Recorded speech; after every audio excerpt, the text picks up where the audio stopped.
Donald Trump has just picked J.D. Vance for vice president. That makes it a Trump-Vance 2024 ticket. Who is J.D. Vance, and what do I think about J.D. Vance? Well, I'll just be upfront. Cleaner than Vivek, but not exactly what you think of when you think of the hillbilly from Ohio, which he sort of pitched himself as when he published his best-selling memoir. Now, we'll talk about that in just a moment, but let's try to take this in the most unbiased manner as possible. First of all, he's a junior U.S. senator. What does that mean? He's basically brand new, okay? He joined the Senate January 3rd, 2023. He took over Rob Portman's seat. He's from Middletown, Ohio. He served in the Marine Corps, so he's a former Marine, and he studied philosophy at the Ohio State University. After he studied philosophy, he then went to get a JD from Yale Law, which is huge. So that means, after he got his undergrad, he sat for the LSAT and got into Yale Law. So he probably scored pretty high on that LSAT, okay? That's pretty good. In the Marine Corps, he was a corporal. He was involved in the Iraq War. His memoir, Hillbilly Elegy, by the way, was a memoir about the hardships of growing up as a poor white person in social isolation, in poverty, a white community affected by drugs and addiction. A lot of people, he said, would describe the neighborhood he grew up in as hillbilly, redneck, or white trash. Or the sticks. He says, no, these are neighbors, friends, and family. And so this is kind of how he sort of built his reputation, is that he's, your classic, clean record, salt of the earth, Rust Belt American, ready to go work hard and serve the country, which, in fairness, shout out for serving in the Marines, an attorney at Yale, went to Ohio State, this is a great background, right? And when I say cleaner than Vivek, it doesn't have this background where it's like, hey, you picked up the rights to a drug that were proven to be worthless rights and the drug had failed and you picked up the drug for a big discount and then you repackaged it and rebranded it and IPO'd it and in partnerships with other pharmaceuticals. Basically, it also failed, but you sort of use that IPO leverage and the money you gained to go start investments into other drugs, some of which did end up becoming a success. So some argue there, did you kind of trick your way into making a lot of money to produce successful drugs? Or is that just the way the game is played? Whatever. This is not a Vivek video. We don't have to go deep into that. I'm just saying JD doesn't have that kind of issue. The issue that JD has, if it's even an issue, is he started working in venture capital, and he's got a lot of connections. It's worth knowing this. He worked in venture capital with the co-founder of AOL. He argues that, and this is sort of the criticism, right? He argues that he came from the po white folk, but then in fairness, went to Yale Law, somebody had to pay for that, worked at venture capital firms, then eventually started his own venture capital firm, receiving checks ranging from $5 to $10 million. This is a very well-connected person. When he entered the Senate race, he didn't come from nowhere. Peter Thiel donated over $10 million to the Protect Ohio Values super PAC to support J.D. Vance for running for office. In 2019, he co-founded Nara Capital with the backing of Mark Andreessen Horowitz, one of the most famous, maybe the most famous venture capitalist in the world, Eric Schmidt, who was the former CEO of Google, and Peter Thiel, and raised $93 million for that. Before that, when he was working at the AOL co-founder venture capital firm, he worked with $150 million, and then this was in 2020, was able to raise another $150 million in October of 2020. So, he was a managing partner over there. He's been around a lot of money. Somehow got a lot of connections. Now, is it possible that he grew up in a poor area, maybe got scholarships going to Yale, and worked himself up by the bootstraps? Absolutely. And I do not want to discredit any of that at all, right? It's totally possible we're super poor to this is how you make it in America. And you know what? I love the message and I support it. And I actually think if that's the only criticism of JD, This guy's squeaky clean. This is why I've been saying on the channel, I think this guy is probably going to be Trump's pick. Obviously, now we know it's Trump's pick because there really isn't anything to criticize here. Like, it's pretty good. You know, his memoir, I ordered it. I'm like, I'll read it. You know, it's from 2016. Some things have changed from there. It actually turned into a Netflix film in 2020. So good for him. His venture capital company is based in Cincinnati, Ohio. What a surprise. That's where Vivek is from. And also what a surprise, Vivek congratulated him on X, saying that congrats to his fellow classmate, and then said, hey, we used to watch the Bengals games together during at the bar during law school. So again, connected. 39 years old. He also beat Tim Ryan, who used to be in the House of Representatives. Remember that TikTok video during the stimulus days? Tim Ryan would do the I'm in the house poor, or whatever videos. This was back when they were trying to get like Nancy Pelosi and Mitch McConnell to actually get some stuff moving. But anyway, he beat Tim Ryan, who was trying to go from the House to the Senate. And one of the reasons J.D. Vance beat Tim Ryan is because Donald Trump ended up endorsing J.D. Vance. And J.D. Vance won. Now, previously, J.D. Vance called Donald Trump, quote, cultural heroin and irreprehensible, which obviously at some point there was a flip-flop. In fact, he was quoted saying in 2016, quote, I think I'm going to vote third party because I can't stomach Trump. I think he's noxious and he's leading the white working class to a very dark place. Now that did change though. And so my question was, why did that change? And so the answer was, in 2021, he met Donald Trump. And I actually respected this answer. Donald Trump told J.D. Vance how some generals were basically manipulating the timing of troop redeployments in the Middle East so that they could tell Trump, oh, troop levels are coming down and we're still succeeding, when they were really just manipulating the timing of when and where troops were. So at the time of any given count, it seemed like there were fewer troops in an area.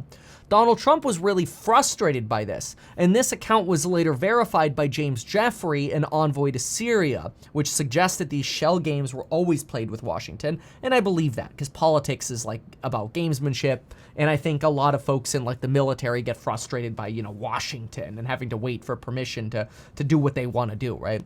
But anyway, the media viewed this as motivated by sort of a Trump grudge, whereas J.D. Vance is like, no, this actually just upset Trump. The generals were lying to Donald Trump. And it was really that story in person helped J.D. Start appreciating Trump. That's at least what he argues. And that's when he started coming to actually like Donald Trump. So again, you know, is this to say that, you know, the flip-flop was not motivated by getting an endorsement? No, of course not. I mean, come on. Like in 2021, we know this. The 10 Republicans who went against Donald Trump in the House of Representatives had an 80% chance of losing their jobs after the fact, because going against Trump in like going into the 2022 election cycle was just a guaranteed way to lose in the Republican Party. So, I mean, this is a cool story, but you know what? It's politics, and I appreciate it, so I can't be mad about this. The guy's pro-nuclear. Let's go. The guy's pro-building natural gas pipelines more easily, more cleanly. Great. Super for that. I hate that California's like, no more pipelines unless they're 100% green. They're not going to be 100% green, but they could be more green. Nope, you said they're not 100% green, so we're not going to do it. Okay, that's the stuff that limits progress, which is just like a form of, you know, a mental issue. But anyway, wants to build more housing. Says he does not like raising taxes on the middle class, even though Joe Biden is arguing that J.D. Vance is a person who wants to raise taxes on the middle class. He argues that there's way more to taxes. What you really need is an economy that's growing. When an economy is growing, guess what? The share of the pie the government gets is bigger. I actually appreciated that argument. I'm like, hell yeah, dude. Yeah, let's work to grow the economy. So how do you do that? You streamline regulation. Okay, I like that. Now, some have said he's kind of pro the FTC and some of the trust busting they've been doing. A lot of folks like Elon Musk hate that lady's guts over there at the Trade Commission. He's not that opposed to her. So this is where some people are like, I don't know, is JD good for markets or not? Ultimately, it's a VP, right? I mean, this is like us having a debate over like how much of an impact Kamala has on the markets. I'm not trying to discredit JD, okay? I'm just saying, like, ultimately, it's like going to be Trump's policies that matter here. But anyway, he wants to make it hard for China to take Taiwan, wants to see more weapons going to Taiwan rather than Ukraine. He does think peace in Ukraine is achievable. When he's asked about the 2020 election and what he thinks in terms of, rigged election or stolen election, he thinks that censorship, tech company manipulation, and the media affected the 2020 election in a way that they hadn't in 2016. He also argues that Pence should not have suppressed the people's concerns about the certification of the election in 2021 regarding the 2020 election, obviously.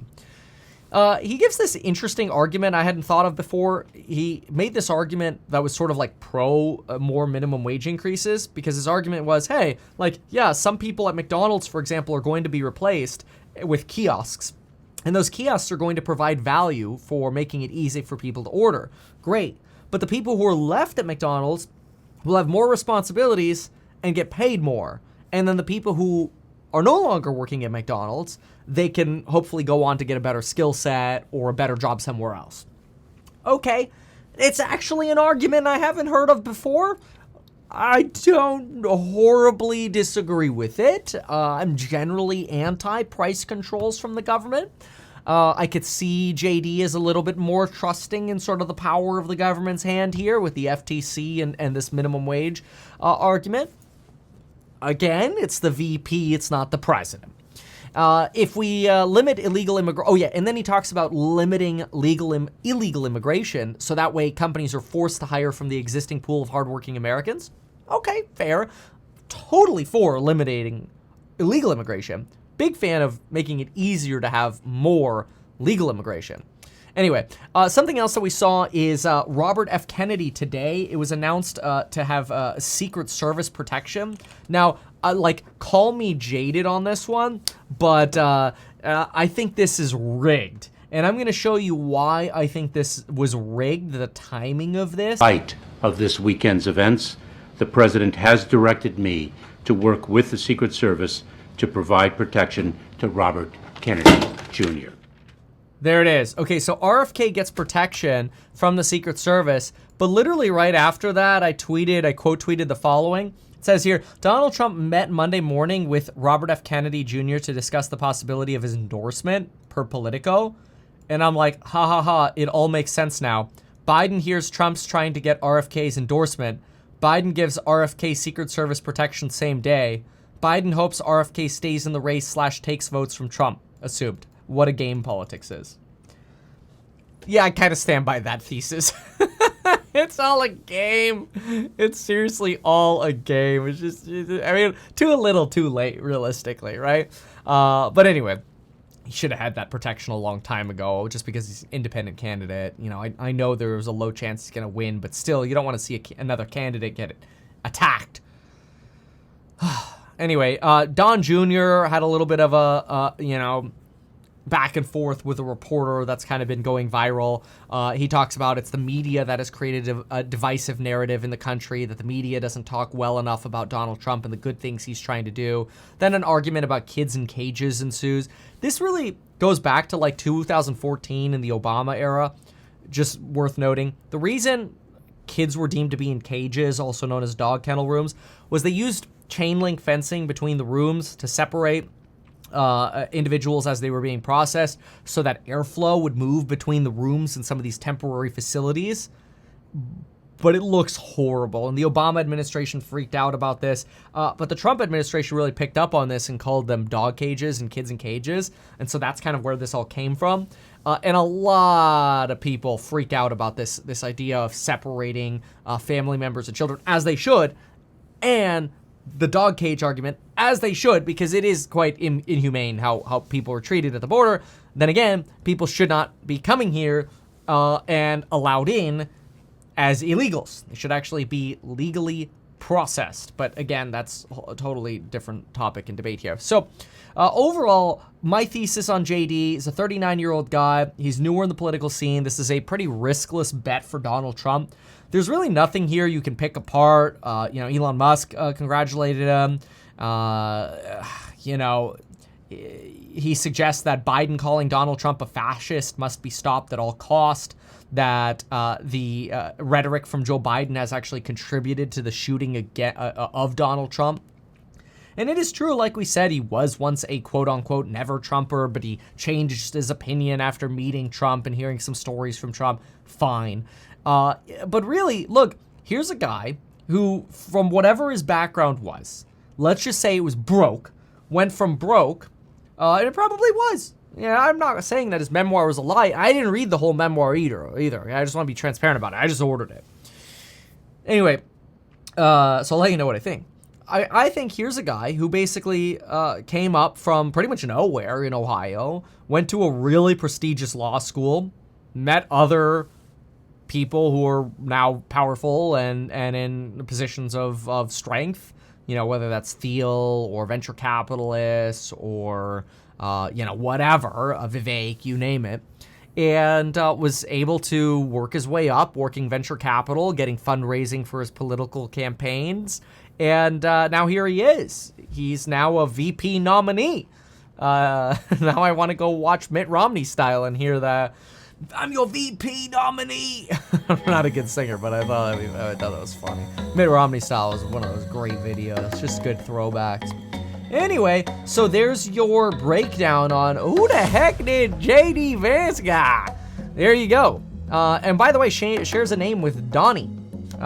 His name is James Donald Vance. JD Vance. Donald. It's Don and Don.